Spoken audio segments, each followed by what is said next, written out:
Hi guys, so this is day 28 of my challenge of posting videos consistently for 100 days. So let's start. तो जैसे ही मैंने phone खोला मेरी feed में आती है ये वीडियो अरविंद केजरीवाल की। तो इन्होंने ये वीडियो बताया है जो कि एक नया रूल आया है बीजेपी गवर्नमेंट की तरफ से। अगर आप लोग बीजेपी गवर्नमेंट को क्रिटिसाइज़ करते हो, उनके खिलाफ कुछ वीडियो बनाते हो और बीजेपी गवर्नमेंट या उनकी टीम से मैसेज आता है आपको कि वीडियो हटाओ, तो आपको 3 घंटे के अंदर अंदर उस वीडियो को हटाना होगा ही होगा। अदरवाइज़ आपके खिलाफ स्ट्रिक्ट एक्शन लिया जा सकता है। और इसको देख के मुझे एक बात कंप्लीटली समझ में आ गई कि अब हम डेमोक्रेसी में तो नहीं रहे, कंप्लीट डिक्टेटरशिप में आ चुके हैं। अब आई डोंट नो अब हमें क्या करना चाहिए। मतलब डेमोक्रेसी में ये था कि फ्रीडम ऑफ स्पीच है, हमारा जो मन है हम वो बोलेंगे, हमें तुम्हारी सरकार के नियम कायदे अच्छे नहीं लग रहे हैं, हम तो उनके खिलाफ बोलेंगे। तो तुम लोगों ने ये रूल ही बना दिया, वाह भाई। प्रेस कॉन्फ्रेंस करने की हिम्मत नहीं है, लाइव आने की हिम्मत नहीं है, बच्चों को सपोर्ट करने की हिम्मत नहीं है, देश को सुधारने की हिम्मत नहीं है। हाँ, बस ये करवा लो इनसे। स्टिल एक बात तो है कि मोदी ने अपने जैसा कोई दूसरा पैदा नहीं किया। फिर उसके बाद मेरे पास एक थोड़ा सा दिल खुश करने वाली वीडियो आती है जो कि आती है झारखंड प्रोटेस्ट से। तो the student urge the vice chancellor to leave the chair and sit on the ground saying only then can peaceful dialogue begin, जो कि एकदम सही था क्योंकि ये लोग कुर्सियों पर बैठते हैं, टैक्स का पैसा लेते हैं, कुछ बच्चों के लिए करते नहीं है। तो इट इज़ वेरी गुड कि बच्चों को समझ में आ रहा है जैसी फैसिलिटी तुम बच्चों को दे रहे हो वैसी फैसिलिटी में तुम्हें भी रहना चाहिए। और लास्ट में बच्चों की ज़िद पर इस वाइस चांसलर को नीचे बैठना भी पड़ा। पहले तो इसने बहुत अकड़ दिखाई, आप वीडियो में देख सकते हो। ये बच्चा इतनी देर से कह रहा है पर कोई कुछ नहीं कह रहा है, सब इसको शांत करने के लिए लगे हुए थे, लाइक बेटा बैठ जाओ, बाकी टीचर्स चुप थे, मतलब किसी की भी हिम्मत नहीं थी। बट फाइनली इसने गिव अप कर दिया क्योंकि बच्चा खड़ा हो गया था गुस्से में।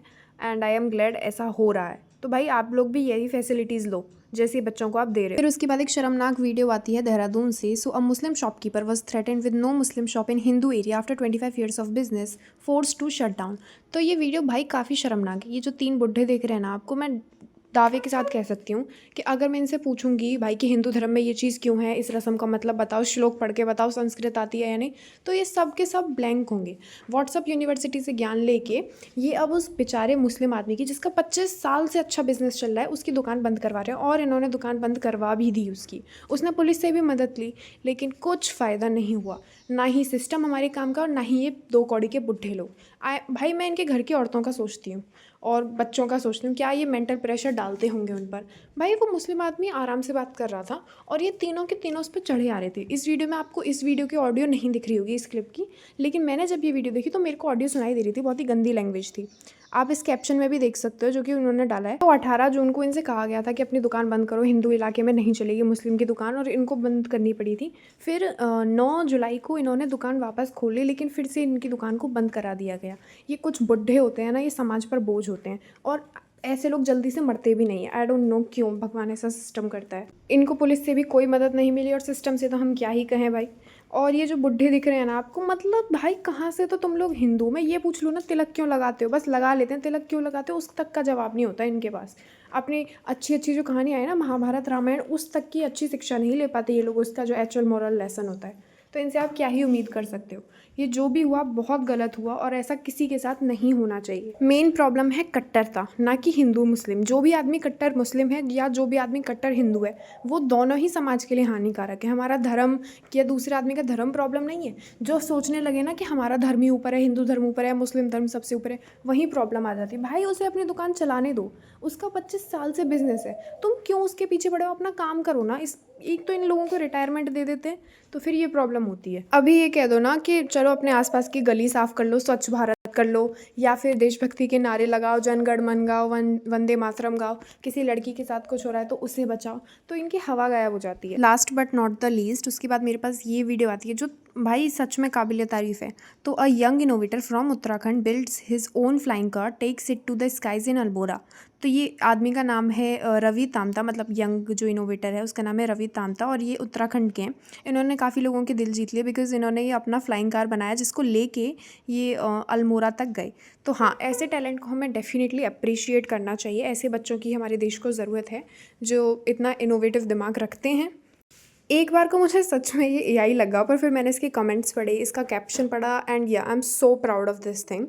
Last but not the least, मेरी फीड में ये वीडियो आती है तो कुछ दिन हो गए इस वीडियो को, तो आप देखिए। Ghaziabad Hindutva leader Satyam Pandit accused of assaulting UP students who were heading to Jantar Mantar protest. भाई इतनी घटिया हरकत है। पहले तो ये कहता है कहाँ के हो तुम, नाम क्या है, क्या नाम है पूरा, पापा क्या करते हैं, क्या करते हो तुम लोग, कहाँ रहते हो। फिर इसने पूछा बच्चे हो, क्या पढ़ते हो। तो पहले तो बोलता है कि देश विरोधी नारे लग रहे हैं, क्यों सपोर्ट कर रहे हो तुम इसको। तो मैं आपको एक बात बताना चाहती हूँ कि हमारे देश का नाम है इंडिया, INDIA।